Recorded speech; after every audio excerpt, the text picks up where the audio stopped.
My family said they would be better off without me. When my grandmother had a heart attack, I discovered that my sister used my name to pay the hospital bills and defamed me to the entire family. I don't think I'll forget the exact moment when everything changed. Not in the way people say my life changed that day, but the kind of change where the things you believed in, family, trust, your own worth, start to crumble all at once. It was my sister's voice that broke the silence first, loud and bitter, sharp enough to hurt even though I'd heard it 1,000 times before. "You're the reason this family is falling apart," she screamed, face red and eyes wild. And then came the real punch to the gut. My mother, standing in front of me with her arms crossed as if I were a stranger who showed up uninvited, murmuring low but clear, "We would all be better off without you." I didn't say anything. I couldn't. I just left. The door didn't slam. I made sure of that. I didn't want to give them that satisfaction. But this morning, I woke up to 15 missed calls. All from the hospital. But I'm getting ahead of myself. Let me go back and tell you how we got here. My name is Elena. I'm 28 years old, and for most of my life, I've been a background character in my own family. Not the golden child. Not the favorite. Just there. Existing quietly. Doing the right thing. Keeping my head down. I was the kid who got B grades and never asked for much. The one who didn't break things, didn't yell at the dinner table, didn't crash the car or run away to parties. I thought that would be enough. It wasn't. My older sister, Beatrice, is the golden one. Always has been. She's 30 and walks through life as if the world owes her something. My parents, especially my mother, see her as this unstoppable force, the one who will carry the family name forward, whatever that means. Beatrice went to law school, even though she spent more time partying than studying, and that alone earned her years of praise. Meanwhile, I was quietly teaching myself graphic design, photography, even some programming. I got my first freelance job when I was 19. Nobody said anything. My mother used to say I was the quiet achiever, but even that stopped when Beatrice decided to open her own law practice. They called her brave for it. My father helped with the initial investment. When I tried to launch my own business, a design studio with some real clients, my father told me to wait until I had real experience. I moved out as soon as I could afford it. I wasn't running away, not exactly. I just needed space. I still came back for birthdays, holidays, the things that mattered. Even when it felt awkward. Even when Beatrice found new ways to poke at me, call me the artist, laugh at my clothes, ask if I was still the playing designer.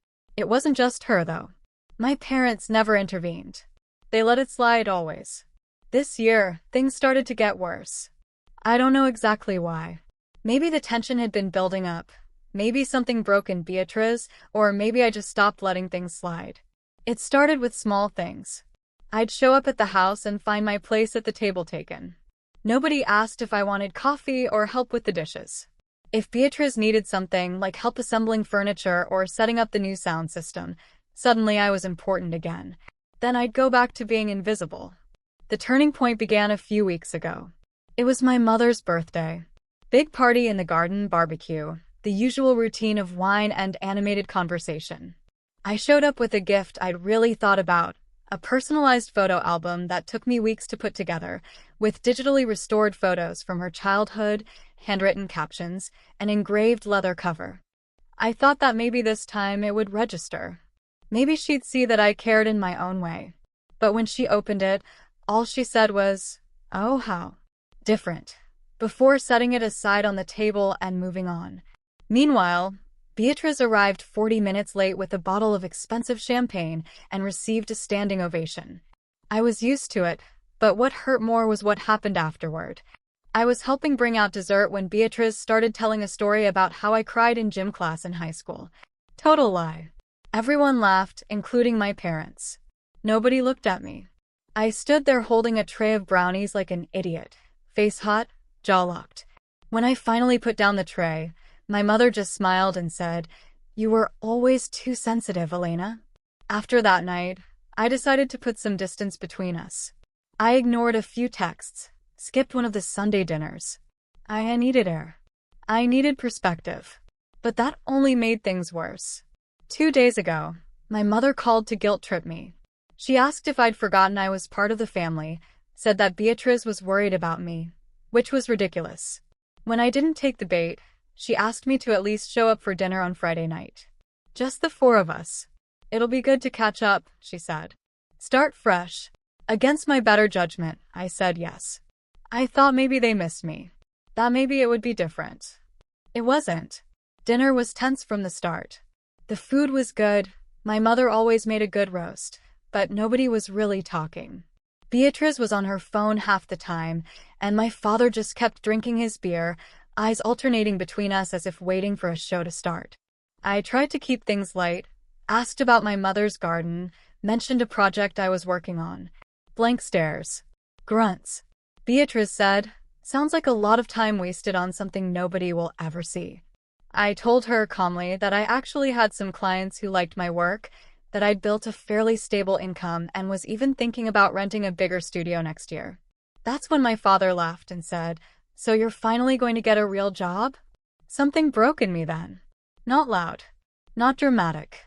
Just a silent snap. I put down my fork, pushed my plate forward and said, "Why do you invite me if everything I do is just a joke to you?" That's when Beatrice leaned in, voice rising. "Because you need to hear the truth for once. You're the reason this family is falling apart." Her voice echoed in the dining room. My mother looked at her plate. My father didn't miss a beat. He nodded slowly, then said, "She's right. We would all be better off without you." I didn't argue. I didn't cry. I just got up, grabbed my coat and left. It was dark when I got to my apartment. I didn't sleep much. I kept replaying their words, wondering how we got here, wondering how I ever believed I was part of that family. I ignored every call and text that came that night. Then came this morning. I woke up to 15 missed calls, all from the hospital. And now I don't know if I answer the phone or if I let them figure out what it's like when I'm the one who leaves. I stared at my phone for a long time. Just staring. 15 missed calls. All from the hospital. No names.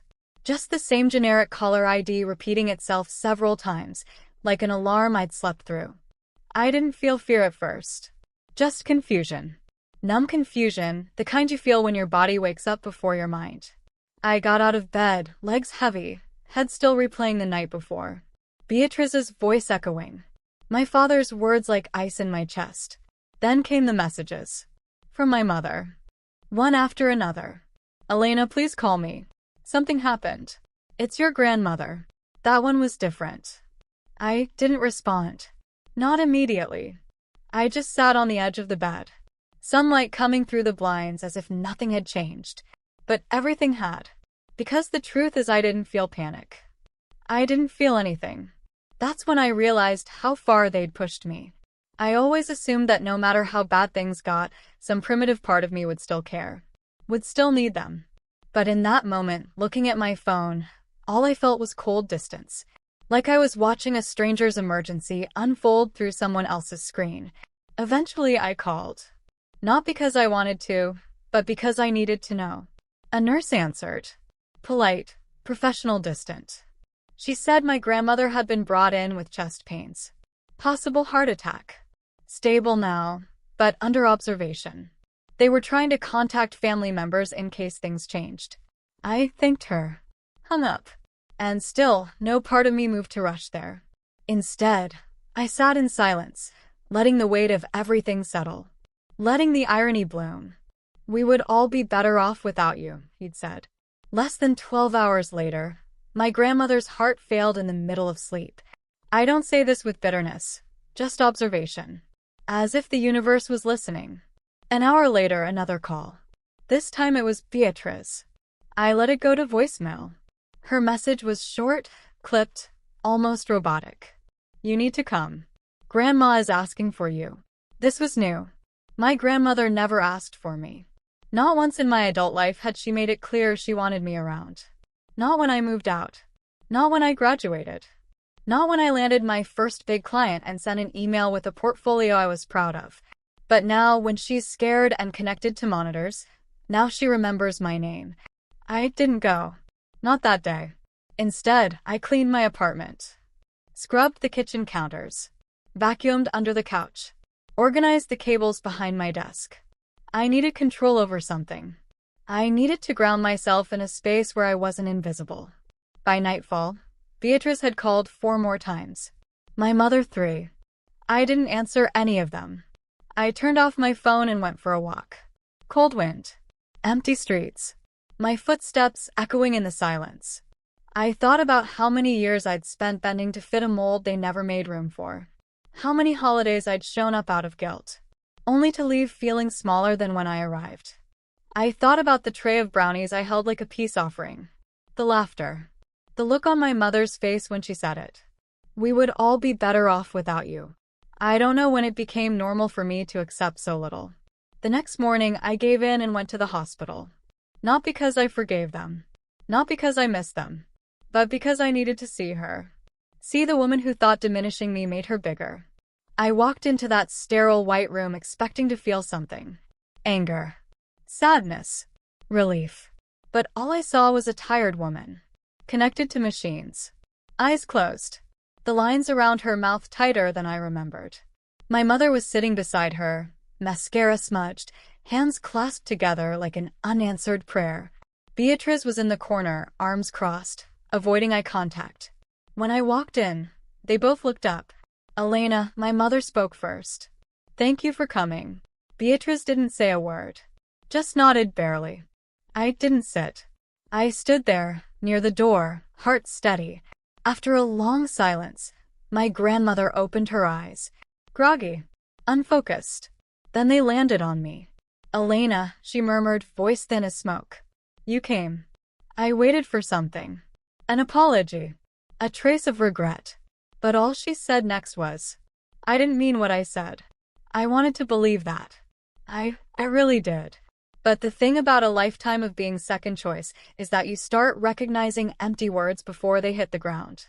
I think you did, I said quietly. You just didn't think it would echo back. She flinched at that. Just slightly. But she didn't deny it. My mother jumped in. She wasn't thinking clearly, Elena. She was upset. Tired. You know how she gets when. I know exactly how she gets, I interrupted. I've known since I was 10 years old. Nobody spoke after that. The heart monitor kept beeping, steady and slow. I stayed 5 more minutes, maybe 6. Then I turned and left. That should have been the end. Me walking away again, this time for good. But that night, something changed. It was late when I got home. Almost midnight. I'd barely taken off my shoes when I received a message. From my cousin Julia. We're not super close. But she's one of the few relatives who's always treated me like a complete human being, not just Beatrice's weird shadow. The message just said, Hi. Wanted to check how you are. I heard what Beatrice did. This is so wrong. I blinked. Reread. What Beatrice did. I replied, What do you mean? 3 dots appeared. Then disappeared. Then came the bombshell. You didn't hear? She's telling people you refused to come to the hospital unless Grandma promised to put you in the will. My stomach dropped. I called her immediately. She answered quickly, voice low but urgent. I was at Aunt Marcia's house, she said. Beatrice was there, telling everyone you were blackmailing your way back into the family. She made it sound like you threatened them. Said you only visited Grandma for money. I couldn't breathe. Not because I was shocked that Beatrice lied, but because of how easily everyone believed it. I hadn't said a word about money. I didn't want anything from them. But Beatrice knew exactly how to twist the knife. She knew I wasn't there to defend myself. She knew how to take my silence and stain it with motive. Julia kept talking. She said you were always jealous. That you resented her for being successful. I laughed bitterly. Successful? She's living off loans that Dad helped co-sign. I have a business. Clients. I pay my own bills. I know, she said. But you know how it is. Everyone eats up everything Beatrice says. She's the good one. Always has been. My hands were shaking. Not from fear, but from fury. A slow, cold fury. The kind that crawls up your spine and whispers, enough. That night, I didn't sleep.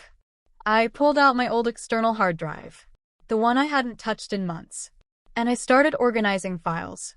Contracts. Invoices. Screenshots. Video backups. Every piece of proof I had that I built everything myself. Without help. Without handouts. And I started documenting. Not for them. Not for Julia. But for myself. I wanted the truth lined up, bulletproof. I didn't know yet how I was going to use it. But I knew one thing. Beatrice had drawn a line in the sand. She wasn't just trying to undermine me. She was trying to erase me. Rewrite history so that I was the leech.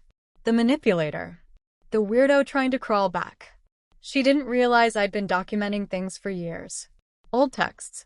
Passive-aggressive emails. Voice memos from calls I'd recorded when I suspected she'd twist my words. It wasn't paranoia. It was preparation. Because people like Beatrice? They don't stop unless someone makes them stop. By dawn, I had everything organized. But the real twist came that afternoon. I got another call from the hospital. Not about my grandmother. This time it was the billing department. "Hello, is this Elena Ferreira?" The voice asked. "Yes. This is just a courtesy call about the card you provided for your grandmother's procedure. We wanted to confirm the charges before processing." My mind went blank. "I didn't provide any card." The woman paused. "It's listed under your name. Same address we have on file for emergency contact." I asked her to read it. It was my old address. The one I lived at before Beatrice moved in after I left. My jaw locked. "Don't process anything," I said. "That card is not authorized." I hung up. And I knew. She used my name. My identity.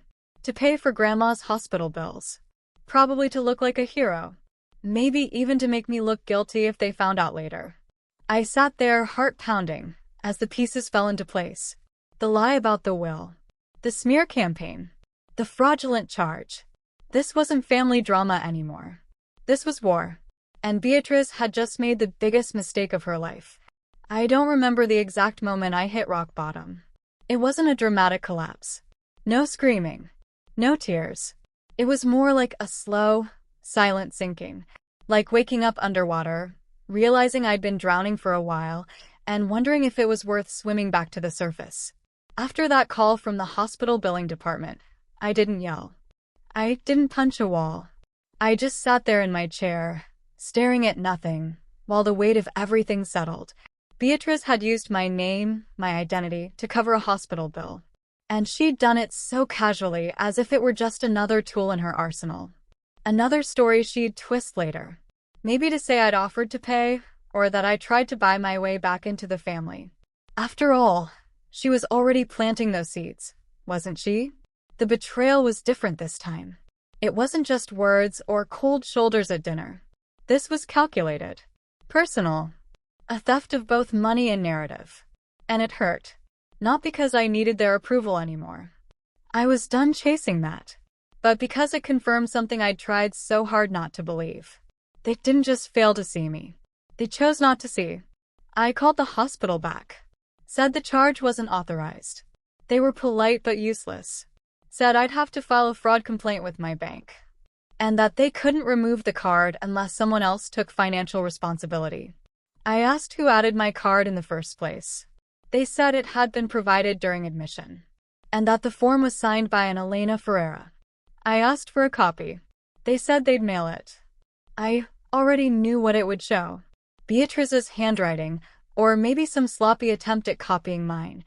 I could see it so clearly in my head. But somehow, seeing wasn't what scared me. What scared me was how normal all this felt. Like I was already used to being violated by my own family. That night, I walked. Just walked. No destination.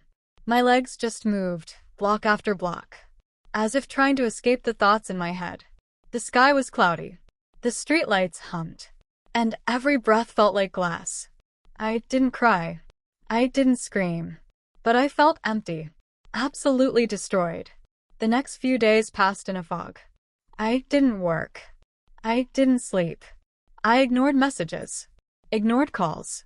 Beatrice had texted once, some arrogant line like, "Just cleaning up your mess, little sis. You're welcome." I didn't respond. I couldn't.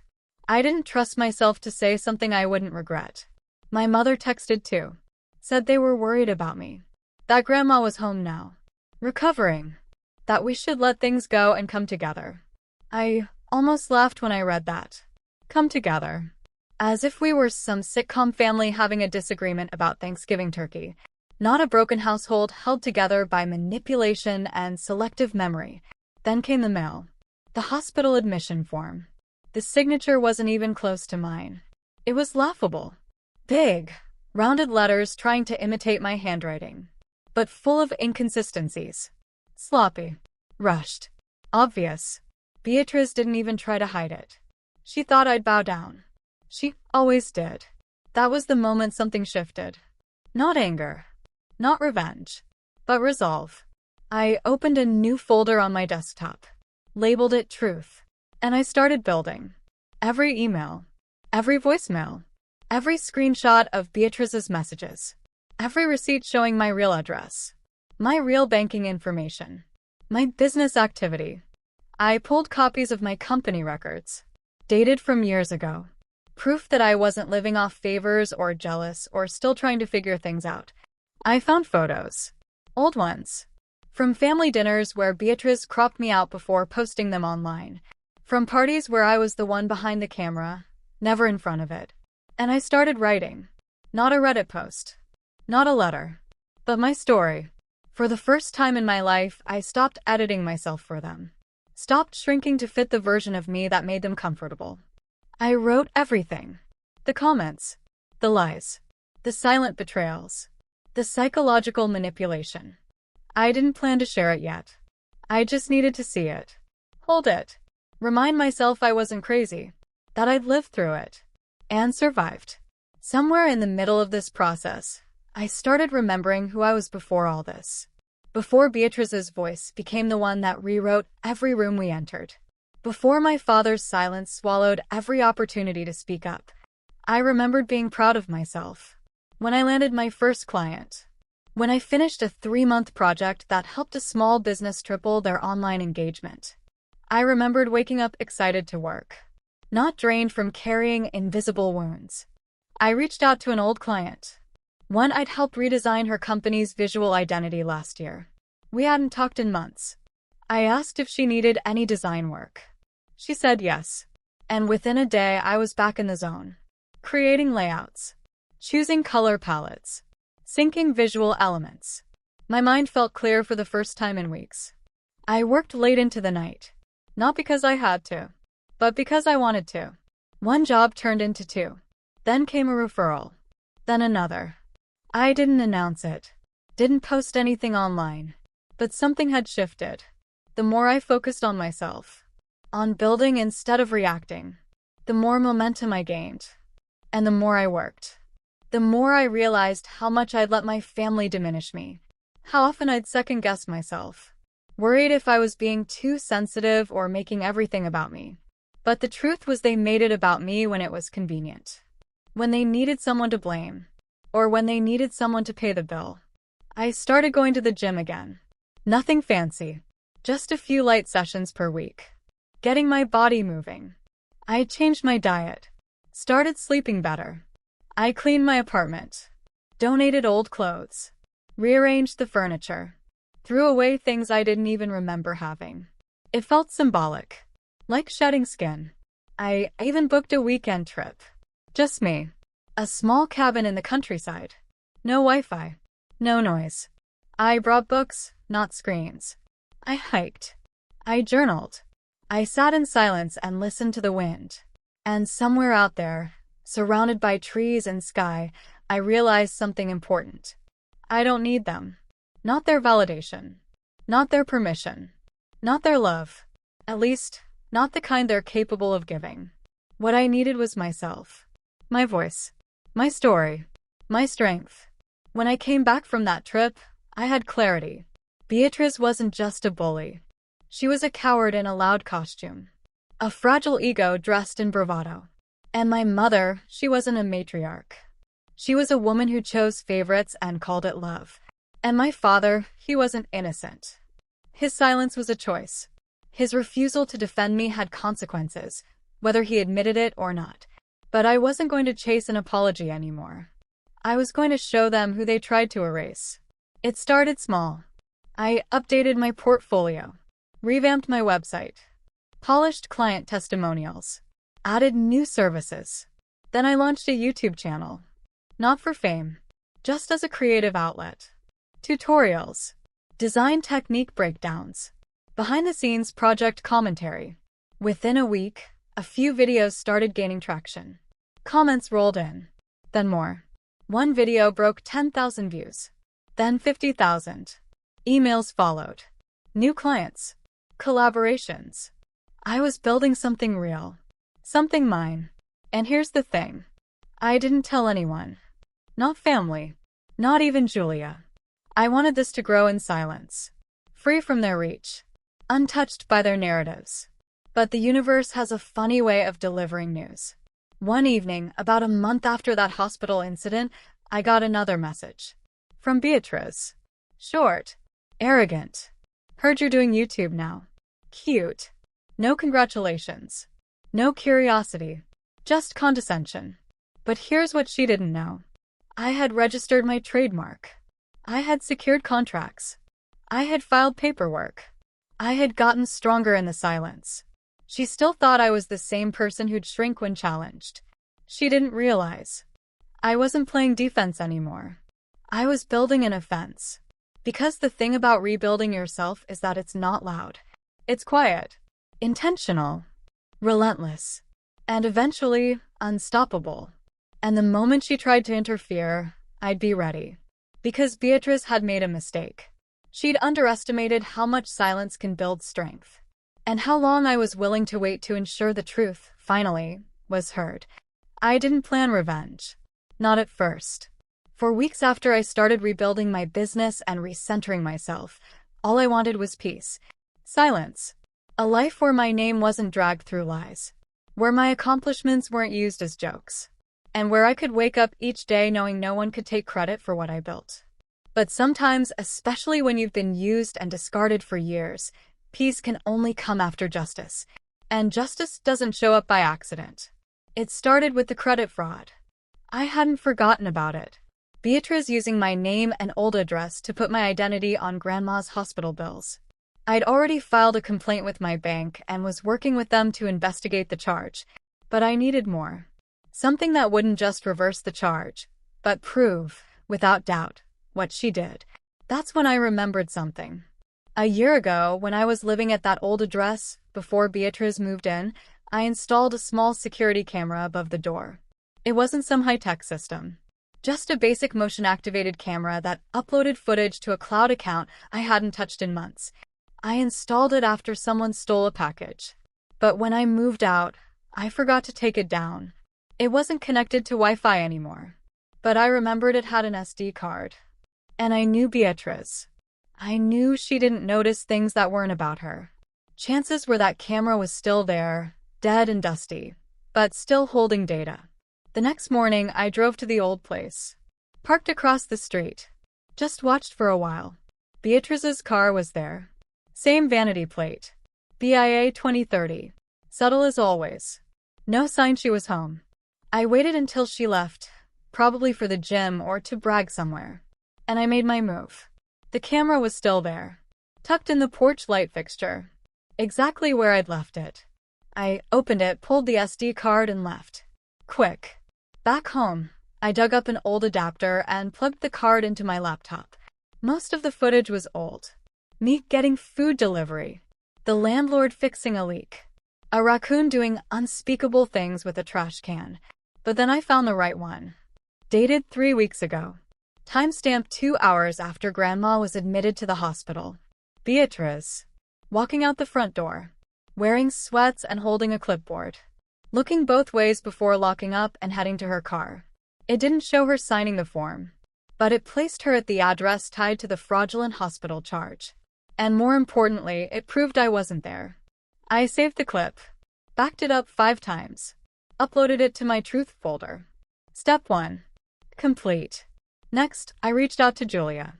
I hadn't talked much since the last time she texted me about Beatrice's smear campaign, but I figured if anyone in the family would be open to hearing the truth, it would be her. I sent her the video and asked, "Do you think anyone in the family would believe this matters?" She called me instantly. "Oh my God, Elena," she said. This proves she's lying. I explained everything. The charge, the signature, the voicemail, Beatrice's text, and the video footage. Her voice was low and shaky. I knew she was bad, she whispered. But this is next level. This is criminal. That word hung in the air. Criminal. It wasn't family drama anymore. It was legal. Julia didn't hesitate. You need to do something with this. Expose her. Go public. Tell the family. Call the police. Whatever it takes. I wasn't ready to go nuclear yet. Not until I had everything lined up. But I said I had a plan. And I did. Because Beatrice's biggest weapon was narrative. She controlled the version of me people knew. The lazy sister. The bitter one. The jealous one nobody knew. So before I could burn her bridge, I had to rebuild mine. I started with the truth. I wrote a letter. Not a rant. Not a revenge post. Just a letter. To every extended family member who'd been fed Beatrice's lies. Aunt Marcia. Uncle Carlos. Cousin Olivia. Even Grandma Rosa. I told them everything. Calmly. Clearly. Factually. I included screenshots. Timelines. That camera footage. Proof of the forged signature and fraudulent hospital charge. I explained how Beatrice used my name and framed it as if I'd demanded inheritance money. I didn't beg for sympathy. I just presented facts. Then I asked one simple question. If someone can lie this easily about their own sister, what else have they lied about? Julia helped me send them. Some by email. Others printed and mailed. Then we waited. For a few days, nothing happened. Radio silence. I figured most had ignored it or sided with Beatrice, as always. But then Grandma Rosa called. This may not sound like a big deal, but in our family, it was. Grandma Rosa was the matriarch. The backbone. The one person my father still listened to. She'd never been warm with me. More polite than loving. But she was sharp. Observant. And until now, had always believed Beatrice's stories. Her voice on the phone was quiet. Steady. I read your letter, Elena. I didn't know what to say. I believe you, she added. That almost knocked me down. I don't know what happened to your sister, she continued. But this isn't just immaturity. It's malicious. And I won't tolerate it. She didn't say much more, but it was enough. Enough to know the tide was turning. Then came the others. Aunt Marcia texted, saying she'd always suspected Beatrice had manipulative tendencies, and that my letter just confirmed it. Uncle Carlos texted, asking for copies of the hospital documents. Even Olivia, who used to call me Boring Elena, sent a DM that said, Wow. I had no idea. Sorry I laughed at those jokes. I didn't know it was like that. I didn't need their pity. But I needed their eyes. And now finally they were open. That's when I took the next step. I scheduled a private Zoom call. Not for drama. Not to argue. But to let the truth be seen. I invited everyone who'd responded positively. I walked them through the evidence. Calmly. Professionally. Like a client presentation. I showed them the video. The text messages. The hospital invoice. I even played the voicemail Beatrice left. The one where she said, Just cleaning up your mess, little sis. When the call ended, there was silence. Then Grandma Rosa said, This family deserves better. I didn't say it out loud, but I thought, so do I. Julia called me after the call. You're scaring her, she said. I blinked. What? Beatrice. She explained. She's texting people, freaking out. Saying you're trying to ruin her life. That you're obsessed with her. I almost laughed. Of course she was playing victim. But I wasn't done. Because Beatrice hadn't just lied. She'd committed fraud. And I had proof. The police report was already in motion. I'd spoken with an officer. Shared the documents. The footage. The timeline. They were investigating. I didn't know how far it would go. But I knew it wouldn't disappear. And that scared Beatrice more than anything. She tried calling me once. I let it ring. Then another message appeared. Please. Don't do this. I looked at it for a long time. The irony wasn't lost on me. Please. Don't do this. As if I hadn't spent my entire life begging them to stop. But the real turning point came a week later, when my father called. Not my mother. Not Julia. My father. I didn't answer. He left a voicemail. Elena, I don't know what's happening between you and Beatrice. Your mother says it's gotten out of hand. I'd like a chance to talk. Face to face. I didn't call back. I showed up. Not out of obedience. Out of strength. Because I wanted him to see me. Not the version Beatrice painted. Not the quiet achiever. Not the scapegoat. Me. And when I parked at his house that afternoon, I knew this wasn't the end of the story. It was the beginning of the reckoning. And I had all the pieces in place. When I parked in front of that house that afternoon, I didn't feel the familiar knot in my stomach. That feeling of being about to walk into an emotional minefield. This time, I felt something different. Control. My father opened the door. He looked older than the last time I saw him. More tired. The lines around his eyes deeper. But there was something else. A hesitation. As if he wasn't sure how to receive me. Elena, he said. Thank you for coming. I walked in without responding. Beatrice was there, of course. Sitting on the couch with her arms crossed, leg bouncing nervously. When our eyes met, she looked away first. That was the first victory. My mother was in the kitchen, hands busy with something that didn't need doing. Avoiding. As always. Sit, my father said, pointing to the chair facing Beatrice. I'd rather stand, I replied. He blinked, surprised. He wasn't used to me setting terms. There was a long silence. Beatrice broke first. Look, I don't know what you told everyone, but you're making it sound like. I didn't tell anything, I interrupted, voice calm but firm. I showed the truth. There's a difference. She opened her mouth, closed it. My father raised his hand. Elena, your mother and I are concerned. This situation with the hospital, the accusations you're making. They're not accusations, I said. I opened my bag and pulled out a folder. I placed it on the coffee table between us. They're documented facts. I opened the folder. First page, the hospital bill with my name and old address. Second page, the admission form with the forged signature, side by side with my real signature. Third page, screenshots of Beatrice's messages. This is the evidence I gave to the police, I said calmly.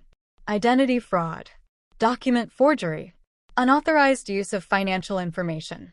My father's face paled. My mother came out of the kitchen, eyes wide. Beatrice stood up. You're making this up. I was trying to help. Someone had to take care of Grandma's bills and you weren't. I wasn't there because you told me you'd be better off without me. I cut in. My voice didn't rise. It didn't need to. Remember? At dinner. Less than a month ago. You screamed that I was the reason the family was falling apart. Dad agreed. Heavy silence fell over the room. I continued. And when Grandma had the heart attack, instead of just handling the situation, you saw an opportunity. An opportunity to defame me further. To make me look like the greedy villain while you played the hero. That's not true, Beatrice said, but her voice was weak. I pulled out my phone. Want me to play the security camera footage? The one where you're leaving my old address 2 hours after Grandma was admitted, carrying a clipboard. She froze. My father finally spoke. Beatrice, is this true? I was just trying to help, she stammered. Elena's never around. Never does anything for the family. You thought you could erase me, I said. Just like you've been doing my whole life. Diminishing me in conversations. Cutting me out of photos. Making jokes at my expense. And when that wasn't enough, you decided to commit a crime and blame me for it. Tears started streaming down Beatrice's face. Not tears of remorse. Tears of anger. Of frustration at being confronted. You've always been jealous of me, she spat. Always wanted what I had. The attention, the respect. I laughed. I couldn't help it. Beatrice, I don't want your life. You're living off loans that Dad co-signed. Your law practice barely survives. You spend more time building an image on social media than doing real work. I turned to my father. You know what I built? Alone? Without help? Without a single reel from the family. I opened my phone and showed it. My company grossed more in the last 6 months than Beatrice made all year. I have contracts with 5 corporate clients. My YouTube channel has nearly 200,000 subscribers. And last week, I got an offer to do design for a national campaign. I saw the shock on his face. My mother covered her mouth. But you never asked, I continued. Never wanted to know. Because it was easier to believe the version Beatriz was selling. The failed little sister. The jealous one. The one who'd never amount to anything. My father shook his head slowly. Elena, I didn't know. You didn't want to know, I corrected. There's a huge difference. I turned to Beatriz. As for the police, I gave them all the evidence. It's up to them to decide how to proceed. But there's something else you need to know. I paused, letting the silence build. I talked to Grandma Rosa yesterday. In person. Beatriz's face lost all color. I told her everything. Showed her everything. And you know what she said? I leaned forward. She said she was changing her will. Not because of me, but because she saw who you really are. That broke Beatriz. She sank back onto the couch, hands shaking. But I wasn't finished. Because the most important part wasn't about money or inheritance. It was about something far more valuable. Grandma also told me something interesting, I continued. About that trust fund great-grandfather set up. The one that would be divided among the granddaughters when Grandma decided. I saw Beatriz's eyes widen. She was planning to split it evenly, I said. 50-50. But after seeing what you did, after reading all the messages, all the years of manipulation. I paused. She already signed the papers. It's all coming to me. That's not fair. Beatriz exploded, tears streaming down her face. You can't. I didn't do anything, I said calmly. You did this to yourself. Every lie. Every manipulation. Every time you chose to destroy me instead of just being a sister. My father finally found his voice. Elena, maybe we can talk about this. As a family. Find a solution. No, I said. Firm. Final. There's no talk. There's no solution. There are only consequences. I grabbed my bag and turned to leave. But I stopped at the door. You know what's funny? I said, not looking back. For years, I felt invisible in this family. Like nothing I did mattered. And I begged for crumbs of validation. I turned to face them. But the truth is it wasn't me who was invisible. It was you who were blind. Blind to who I really was. To what I was worth. To what I was building. I looked at my father. You said you'd be better off without me. Well, now you're going to find out if that's true. I looked at my mother. And you, who always stayed quiet while Beatriz destroyed me, who chose peace over justice. I hope the silence was worth it. Finally, I looked at Beatriz. As for you, I hope it was worth it. All the lying. All the poison. Because while you were busy trying to tear me down, I was building something you can never take from me. My own worth. I left before anyone could respond. In the days that followed, the family imploded in ways I hadn't completely foreseen. The police investigation moved forward. Beatriz was formally charged with identity fraud and forgery. My lawyer, yes, I hired one, was suing for civil damages too. But the social fallout was worse for her. Aunt Marcia confronted her publicly at a family lunch. Uncle Carlos demanded she pay back a 15,000 real loan he'd given her for the practice years ago. Grandma Rosa really did change her will. But she did more than that. She called a family meeting without me present and read aloud excerpts from my letter. Showed the evidence. And announced her decision. Julia told me afterward that Beatriz left crying. That my mother tried to defend her but was cut off by Grandma. That my father sat in silence, finally speechless. As for me, I kept building. My YouTube channel exploded. A video about rebuilding your life when your family doesn't believe in you went viral. I didn't mention names. I didn't give details. But I talked about resilience. About valuing yourself. About understanding that family isn't who shares your blood, but who respects your worth. The comments flooded in. Thousands of people sharing their own stories. Saying they felt seen. Heard. Validated. New clients appeared. Not just small businesses but real brands. A tech company offered me a 6-month contract. A publisher asked if I'd consider writing a book. I moved to a bigger apartment. With huge windows and lots of light. A space that felt mine. where every object, every piece of furniture, every bit of art on the wall was chosen by me. 3 months later, my father tried to reach out. Not with an apology. Not directly. But through Julia. Asking if I'd considered dinner. Just the two of you. Without my mother. Without Beatriz. I thought about it for a long time. Part of me wanted to refuse.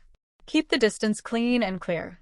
But another part, the part that still remembered being the little girl who wanted her father's approval, was curious. I accepted. But on my terms. At a neutral restaurant.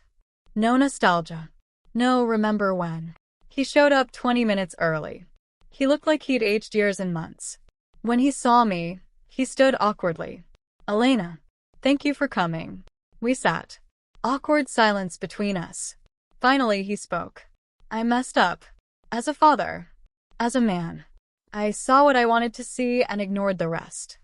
I waited. I wasn't going to make this easy for him. Beatriz was always loud, he continued. Demanding. And I confused that with strength. With ambition. He paused. While you were quiet. So I assumed you were fine. That you didn't need anything. I said quietly. I needed a father who saw me. Who defended me. Who believed in me. He nodded, eyes red. I know. And I failed. There were genuine tears this time. Not the manipulative kind. But the kind that come when someone finally faces the weight of their choices. I'm not asking for forgiveness, he said. I don't deserve it. But I'm asking for a chance to know who you are now. The real person.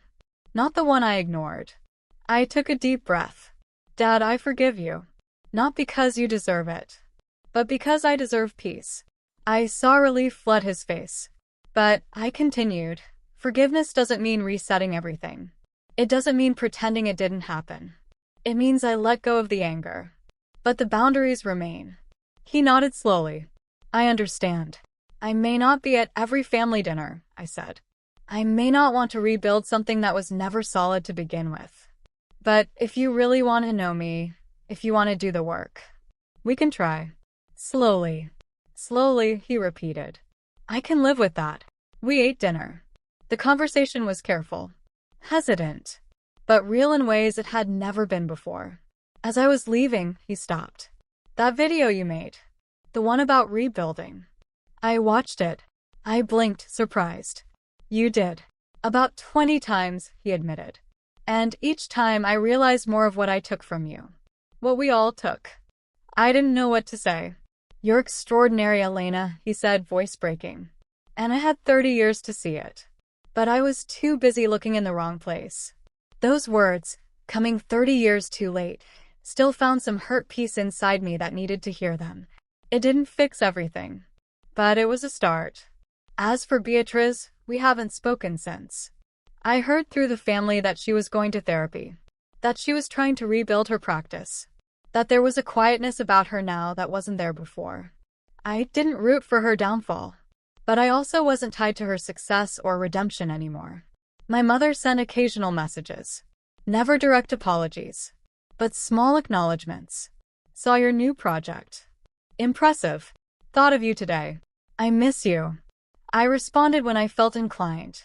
But not out of obligation anymore. Grandma Rosa and I developed something unexpected. A real relationship. She called me weekly. Not to talk about family or drama. But to ask about my work. My plans. My ideas. You remind me of myself when I was young, she told me once. Before I learned to be small to make others comfortable. 6 months after that confrontation, I launched my own design company. Not freelance. A real company. With an office. With a team. With vision. The name? Own Light Design. Because that's what I'd learned. That waiting for others to light your path is a losing bet. You have to become your own light. On opening day, flowers arrived. Not from Beatriz. Not from my mother. But from Grandma Rosa. The card said, to the granddaughter who always shone, even when no one was looking. Proud doesn't describe it. I cried reading that. Not sad tears. But tears of validation. Of arrival. Of finally being seen. Julia came to the opening. She brought champagne and a hand-painted sign that said, Revenge is living well. I laughed. This wasn't revenge, I said. She smiled. I know. It was justice. But the living well part? That's your masterpiece. And she was right. Because in the end, I didn't destroy Beatrice. I didn't need to. Her own lies did that. All I did was stop carrying the weight of her narrative. I stopped shrinking to fit spaces that were never made for me. I stopped apologizing for shining. I stopped believing my worth was determined by people who refused to see it. And when I finally walked away from that broken family, I didn't take anger with me. I didn't take bitterness. I took strength, clarity, self-respect. Because the best revenge was never destruction. It was transformation. It was building a life so authentic, so bright, so undeniably mine, that their opinion of me became completely irrelevant. It was waking up each morning at peace. It was building dreams without asking permission. It was discovering that the family we choose, the clients who became friends, the followers who became community, the connections built on mutual respect, can be stronger than blood. Today, when I look back at that dinner, at those poisonous words that almost broke me, I realized something. They weren't trying to destroy me. They were showing me who they were. And finally, I was ready to believe them. And when I believed who they were, I could stop waiting for them to become who I needed. I could set myself free. And in freedom, I found something no family validation could ever give. I found myself. Complete. Whole. Unstoppable. And that, in the end, was more than enough. It was everything. If this story touched you in any way, please leave a like and subscribe to the channel for more stories of overcoming injustice. Your comments and support make all the difference for other people who may be going through similar situations. Until the next story.